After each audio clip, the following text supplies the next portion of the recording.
Hello, my name is Lindsay Davidson, and this is my professional development presentation for educating exceptional students at Fort Hays State University, spring 2016. Okay, so welcome to my presentation, my fellow elementary educators.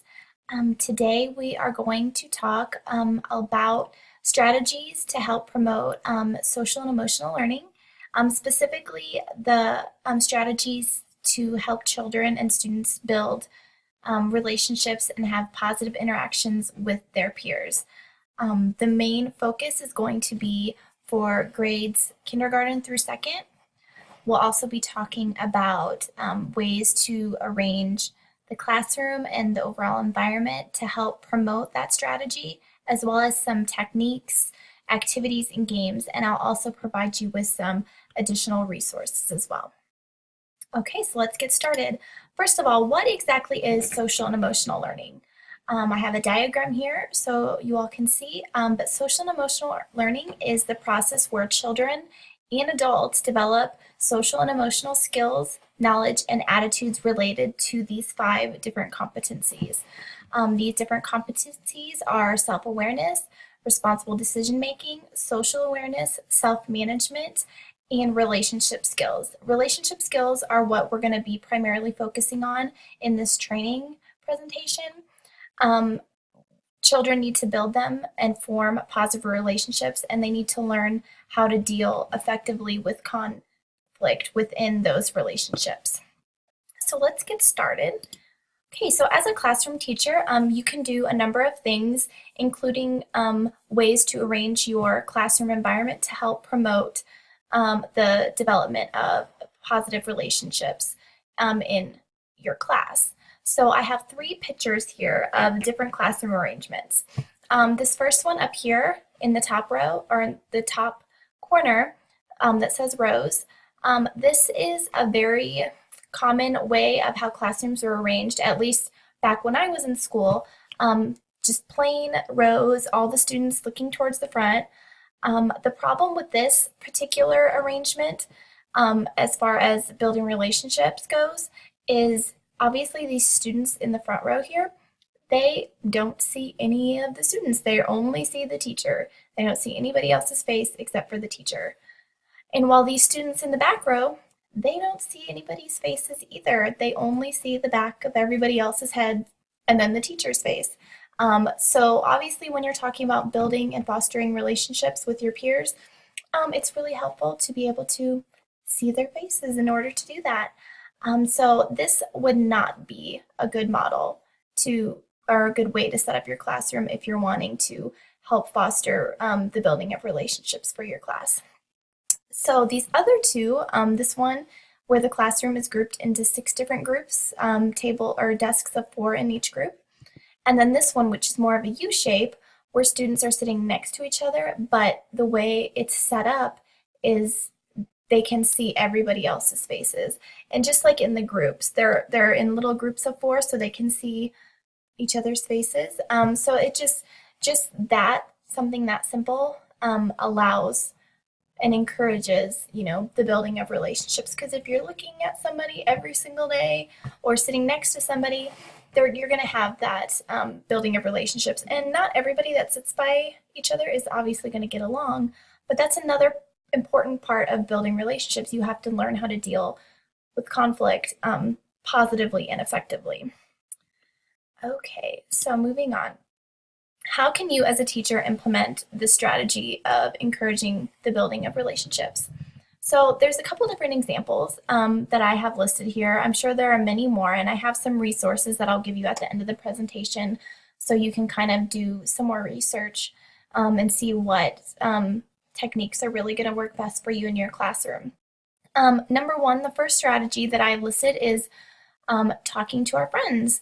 So one really easy thing you can do is read a book to your class about friendship. And it doesn't even have to be specifically about friendship. I have some books here. They're the Elephant and Piggie books by Mo Willems. They're really great books, especially for that K through 2nd grade age range.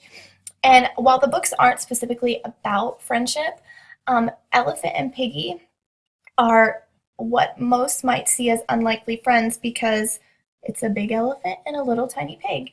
And these books really just show students how, two friends deal with different situations. And even though they're very different, they're still great friends.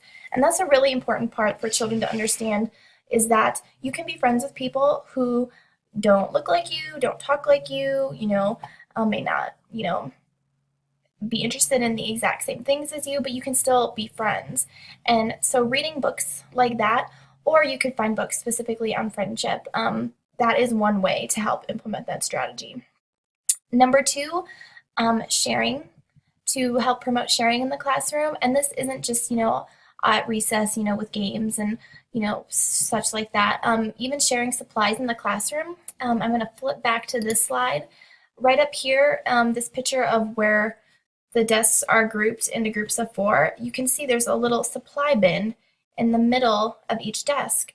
So a teacher can put, the pencils, colored pencils, scissors, glue sticks, everything in there. And then that table is going to have to share those things. So when the parents bring in all the supplies at the beginning of the year, you just distribute them out. And even as something as simple as that is just, getting the kids to share, because that bin is for the whole table and they can share it. And also it's important, especially for those younger kindergarten ages, to, just talk about sharing, outside with, the balls or the playground equipment. So that's one way. Number 3 is sharing ideas with our friends. In a classroom, any opportunity a teacher has to initiate collaborative learning, where whether it be, give a math problem and have each table, try to solve that problem, work together as a group, that will get students engaged in sharing their thoughts and ideas. And while some students may not feel comfortable with it initially, just giving them those opportunities to work and talk and, solve a problem or whatnot together will really help them open up to one another, which is a really important part. If students don't have the chance to open up or work together, it's going to be harder to build those relationships. Okay, and number 4, saying something nice to a classmate.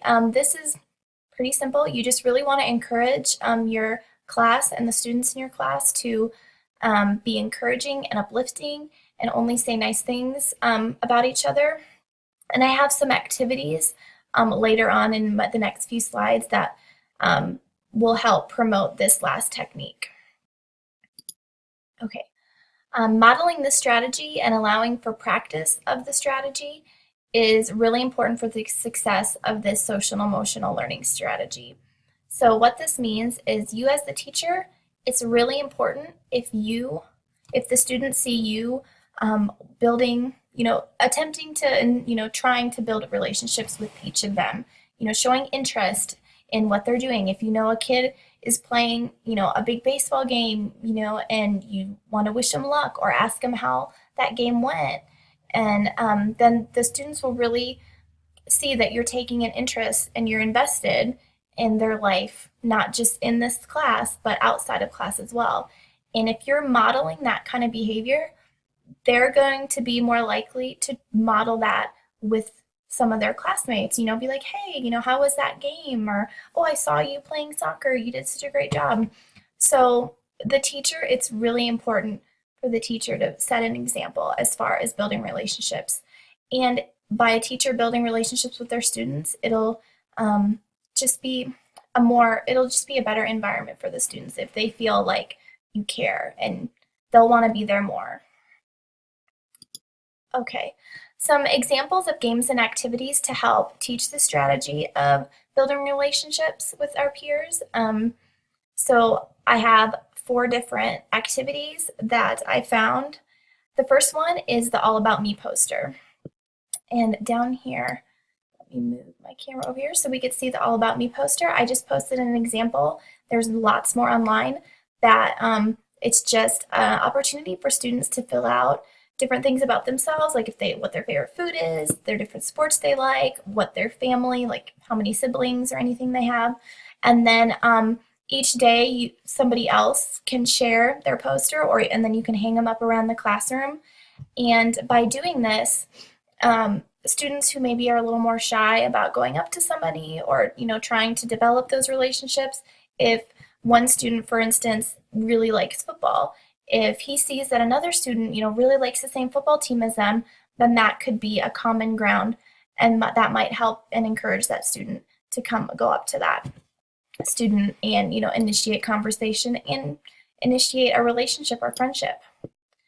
Okay, number 2 is the find someone scavenger hunt. There is lots of these floating around the internet, and basically this is just, there's a sheet full of questions like, my favorite color is green, I've been to California, questions like that, and they have to walk around the classroom and try to find somebody to sign next to that question if it applies to them.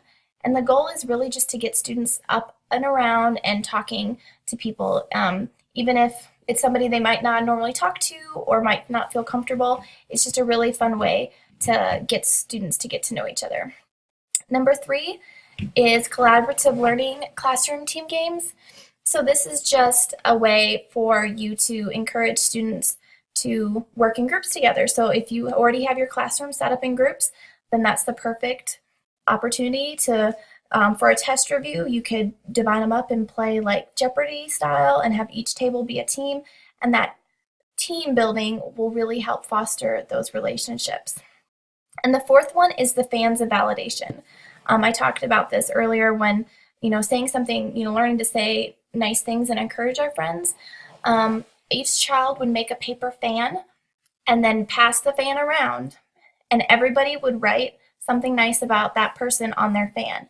So when they get the fan back, they would have all these awesome compliments on their fan, and that really, it's validating for the students that are getting the fans, and it's validating for them just saying something nice. So, okay, and to wrap up my presentation, here are some additional supportive websites and additional resources you can check out.